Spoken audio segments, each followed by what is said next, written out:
Bonjour. Notre exercice aujourd'hui se rapporte à la propagation de l'onde sonore dans l'air ou dans un milieu liquide, exemple le pétrole. Lisons d'abord le texte.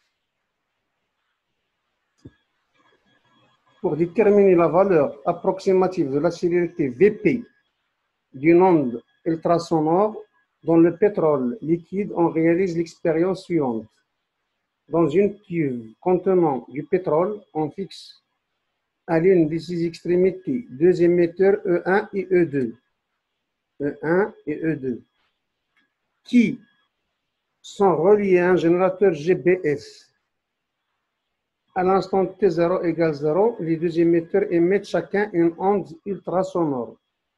Une se propage dans l'air et l'autre dans le pétrole. À l'autre extrémité de la cuve, on place deux récepteurs, R1 et R2, l'un dans l'air et l'autre dans le pétrole. Les récepteurs sont à une distance L des émetteurs, voir figure 1. Voilà la figure. Voilà, donc, voilà la figure.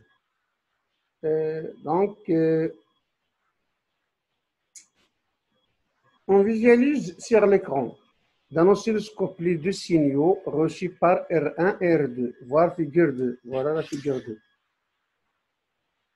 Les données. Les deux ondes parcourent la même distance, L égale 1,84 mètres. La célérité des ultrasons dans l'air vaut VR égale 340 mètres par seconde. La sensibilité horizontale de l'oscilloscope est 2 millisecondes par division. La première question. Les ondes sonores sont-ils des ondes longitudinales ou transversales? Vous devez donc justifier la réponse. Justifier. Deuxièmement, en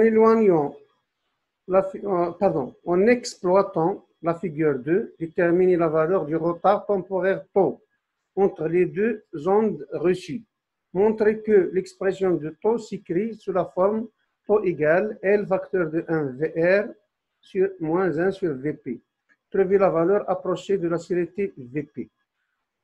On passe à la solution.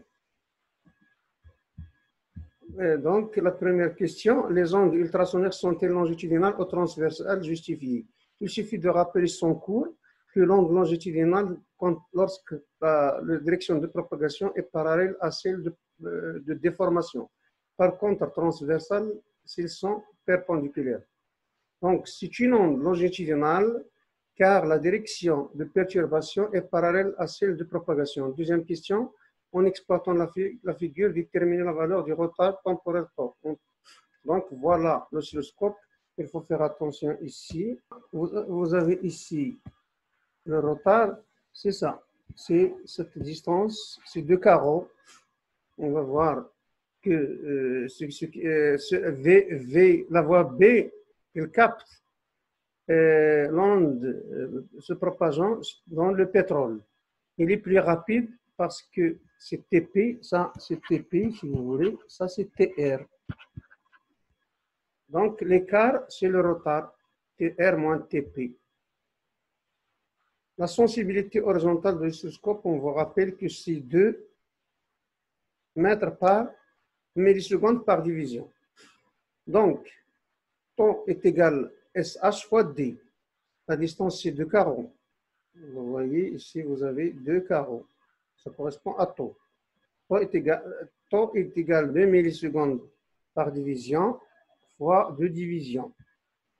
Ça vous donne tau égale 4 millisecondes. Montrez que l'expression de tau s'écrit sous cette forme. Donc, il suffit de faire l'expression, sachant que les deux ondes parcourent la même distance, mais avec des vitesses différentes. Donc, on a tau égale Vp, pardon, l'expression de Vp, c'est L sur T. Par contre, V de R, c'est L sur T plus tau, parce que la propagation de l'air demande plus de temps pour parcourir la même distance. Vp supérieur à Vr.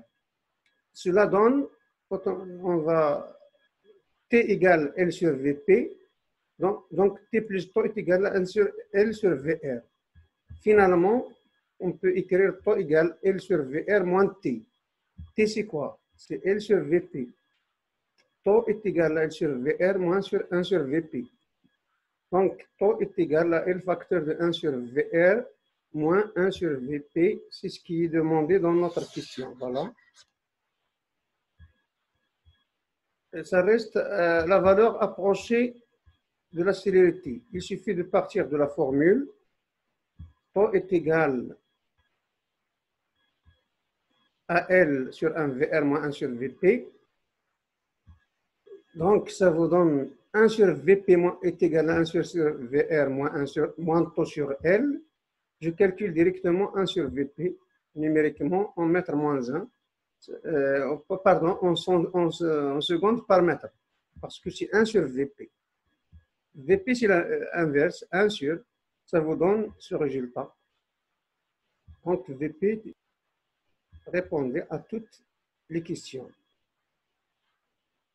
Essayez de refaire l'exercice sans regarder la réponse.